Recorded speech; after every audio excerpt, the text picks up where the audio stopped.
Hanson. Thank you very much. Well, Labor's reckless spending is far beyond the means of the Australian taxpayer, and this year's budget will be no different.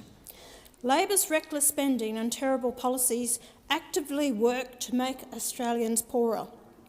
Under Labor's irresponsible spending and mass migration policies, our living standards have gone backwards. The record since Labor's election in 2022 is telling. Typical full-time workers now pay between 40% and 50% of their earnings on their mortgages, up from 32% in 2022. Average rent prices have increased more than 42% in the past 5 years, with the average renter now having to spend more than a third of their income.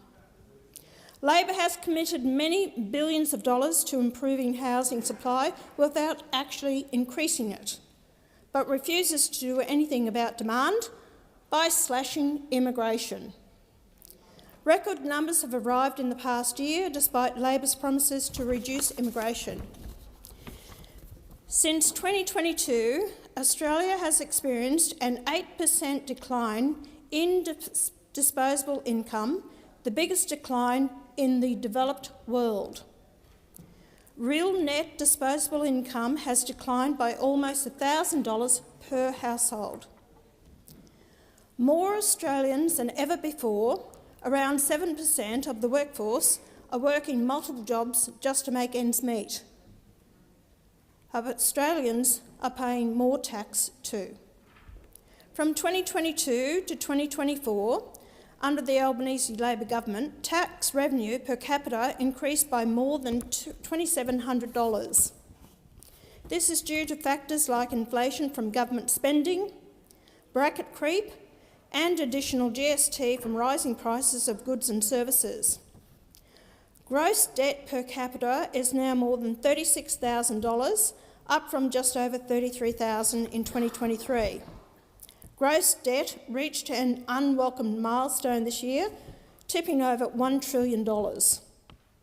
Government spending is around 27% of GDP, even higher than during the pandemic.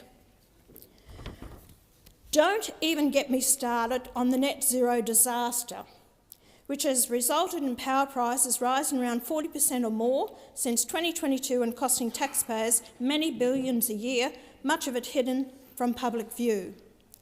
This is not sustainable. This cannot continue. Labor has been dangling the notion of a big reform budget addressing intergenerational inequity. The hypocrisy of it is breathtaking. For the past 4 years, Labor has been robbing young Australians of their future. Labor is also now robbing retirees and pensioners of their health rebates and breaking its promise to leave capital gains tax and negative gearing alone. The exodus of investors from housing is just going to increase rents even more. Australia can do much better.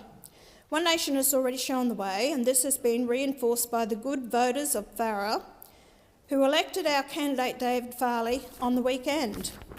We've identified more than $90 billion that could be easily cut from government spending. We would put $40 billion back into Australia's pockets and pay down our crippling debt instead of bequeathing it to future generations. We will scrap net zero. This will reduce the cost of living and remove the straitjacket from our economic growth and development. We will slash immigration to reduce housing demand and ban foreign ownership to increase housing supply.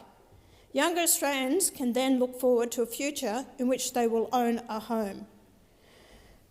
The 18th century English writer Samuel Johnson famously said, "Resolve not to be poor. Whatever you have, spend less. Poverty is a great enemy to human happiness.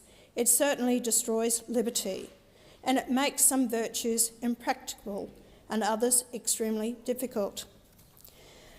What I've raised today is about the debt that this government has put us in, the whole country. They're overspent, and they keep saying to me, "Oh, well, you don't support our policies."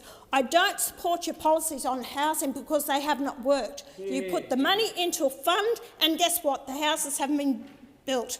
You've got mass migration that's coming in the country, supply and demand. Wake up yourselves. If you put good policies out there for the Australian people, you will get our support from One Nation. But I haven't seen it yet. You have the call. President, well, we'll hear a lot about the Australian dream tonight, and I have to say that this government has done more to destroy the Australian dream than any other government in our history.